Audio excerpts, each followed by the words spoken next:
Ce qui différencie la néphrologie des autres spécialités médicales, c'est qu'il s'agit encore d'une toute jeune discipline. Très tôt, la presse, le cinéma et la télévision se sont intéressés aux pionniers qui lui ont donné ses lettres de noblesse. C'est leur formidable aventure que nous allons vous raconter.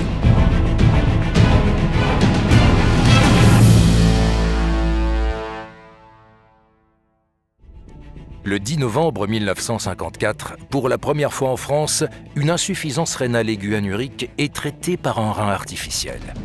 Nous sommes à l'hôpital Necker et c'est Gabriel Richet, le bras droit de Jean Burger, qui est à la manœuvre.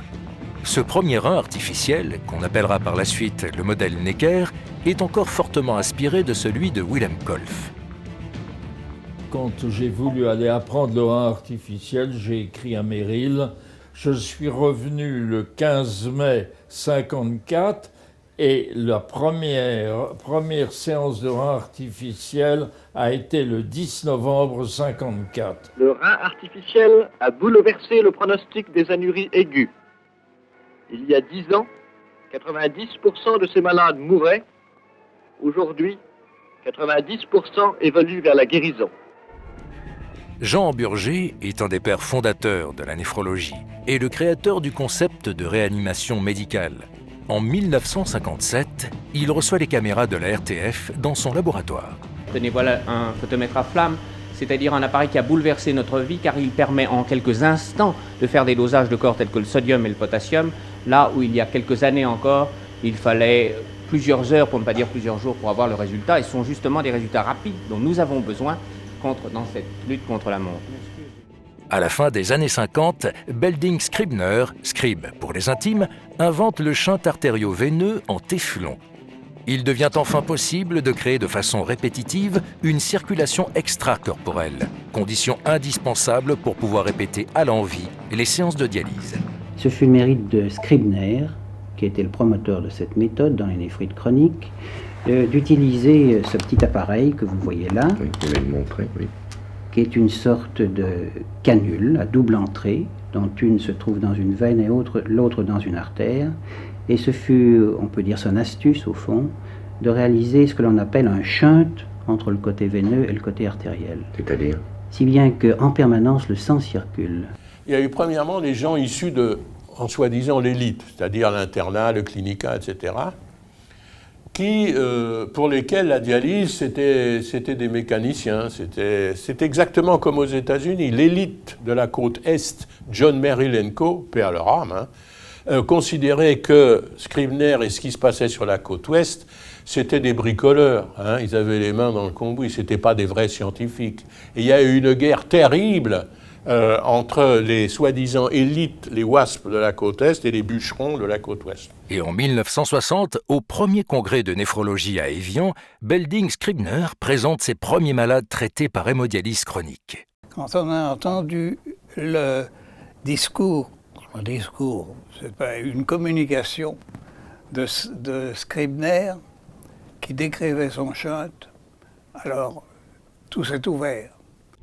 Mais la dialyse ne se limite pas à l'hémodialyse. La dialyse péritonéale était utilisée depuis 1947 à l'Hôtel-Dieu de Paris. À l'époque, sa technique était complexe à mettre en œuvre et difficile à supporter pour le patient. Je suis le premier Français à avoir été dialysé enfant. Un trou dans le ventre, on en fait un môme de 10 ans avec 2 litres de sérum, enceinte, on fait un trou de l'autre côté et hop, on installe la vidange pendant 24 heures. En 1963, avec la création par Tenkov d'un accès permanent à la cavité péritonéale avec un cathéter souple, les premières dialyses péritonéales chroniques voient le jour. La dialyse péritonéale devient une alternative crédible à l'hémodialyse grâce au professeur Marcel Legrain, qui sera l'un des premiers à développer cette technique à l'hôpital de la Pitié-Salpêtrière. Il sera également le premier à dialyser les diabétiques dès 1973 et à leur donner accès à la dialyse péritonéale en 1978. Et là encore, il y a eu une idée d'une équipe de chercheurs d'essayer cette technique. Et on s'est aperçu que le fait que les échanges étaient continus assurait un équilibre de l'organisme remarquable par sa constance. On a retrouvé dans le fond, par cette dialyse continue ambulatoire, le contrôle permanent du rein. La même année, Dimitrios Oreopoulos rend possible la dialyse péritonéale à domicile. D'autres pistes seront explorées, comme en témoigne le professeur Nkaman, en 1968.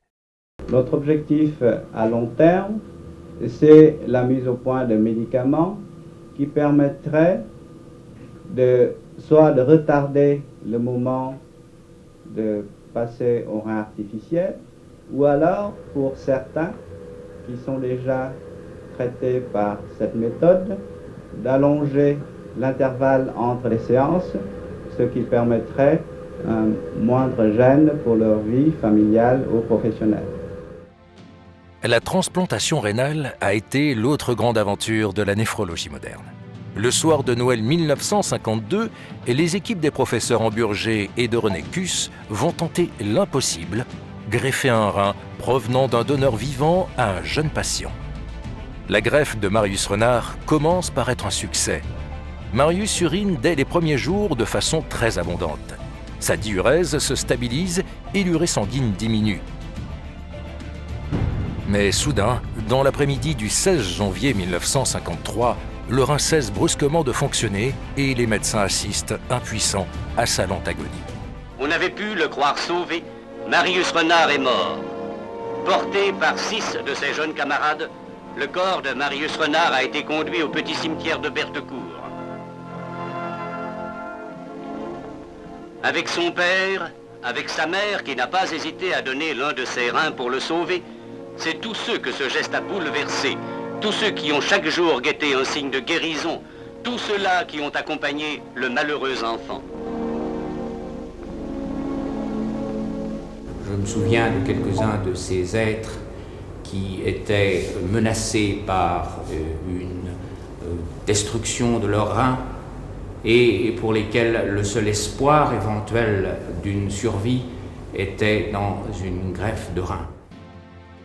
Au départ, les travaux se limitaient donc à sauver des personnes dont le rein était détruit et d'éviter tant bien que mal le rejet de l'organe greffé. En 1958, la notion de prévention des maladies va être totalement transformée par la découverte du système HLA. J'ai pris des globules blancs d'un individu et j'ai mis sous le microscope le sérum d'une autre personne et j'ai vu une agglutination macroscopique. Il n'y a même pas besoin de regarder au microscope pour voir des gros agglutinats qui me prouvaient que je pouvais considérer qu'il existait un analogue de ce que l'on connaissait pour les globules rouges. Donc le jour où j'ai vu cette agglutination, toute ma vie était tracée. Vous voyez que d'une agglutination, on est passé à une application immédiate de la transplantation, puis à des notions fondamentales sur les maladies et sur la défense en général de l'homme. La néphrologie a été une véritable aventure médicale, humaine et scientifique. En un demi-siècle, elle a transformé la vie de millions de patients dans le monde. Aujourd'hui encore, elle reste une discipline où le meilleur reste probablement encore à venir. Une aventure magnifique, parce que quand j'ai commencé mes études de médecine, je ne dirais pas qu'il y a 10 ans, il y a un peu plus, eh bien, tout sujet atteint d'une insuffisance rénale, aiguë ou chronique, enfant, adulte, vieillard, c'était la mort.